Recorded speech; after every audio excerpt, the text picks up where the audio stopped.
લક્ષ્ય ન્યૂઝ, એક નજર, એક લક્ષ્ય.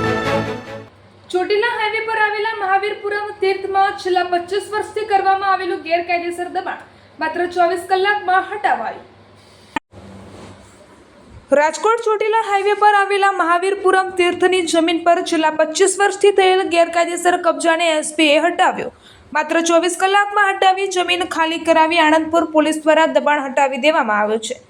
મહાવીરપુરમ જૈન તીર્થ પર છેલ્લા 25 વર્ષથી ગેરકાયદેસર કબજો કરી બાંધકામ કરેલ હોય તેવું ધ્યાને આવતા આ બાબતે ગેરકાયદેસર બાંધકામ કરનાર ઇસમો વિરુદ્ધ કાયદેસરની અસરકારક અને પરિણામલક્ષી કામગીરી કરી કબજો ખાલી કરાવવામાં આવ્યો હતો. આણંદપુર પોલીસ સ્ટેશનના પોલીસને એસપી દ્વારા આ બાબતે કડક કાર્યવાહી કરવા જણાવ્યું હતું. મહાવીરપુરમ તીર્થ પર છેલ્લા 25 વર્ષથી કરેલ કબજો ખાલી કરાવીને કબજો ખાલી કરેલ બાંધકામ તોડી પાડી માત્ર 24 કલાકમાં માથાભારે શખ્સોના કબજામાંથી જમીન છોડાવીને તીર્થ સ્વાન ટ્રસ્ટને પરત આપતા જૈન સમાજમાં આનંદની લાગણી જોવા મળી રહી છે.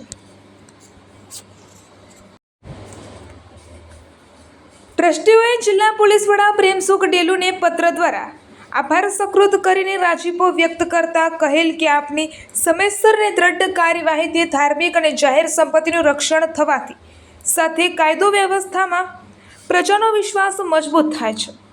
એક પોલીસ પ્રજાનો સાચો મિત્ર હોવાનું અનુભવાય છે. સંસ્થા દ્વારા હૃદયથી આભાર વ્યક્ત કરવામાં આવેલ. આમ પોલીસ દ્વારા એક ધાર્મિક સ્થળને ગેરકાયદેસર કબજામાંથી છોડાવતા ધર્મપ્રેમી માણસો દ્વારા આ કામગીરીને બિરદાવવામાં આવેલ છે. રિપોર્ટર દેવમ ત્રિવેદી, સુરેન્દ્રનગર.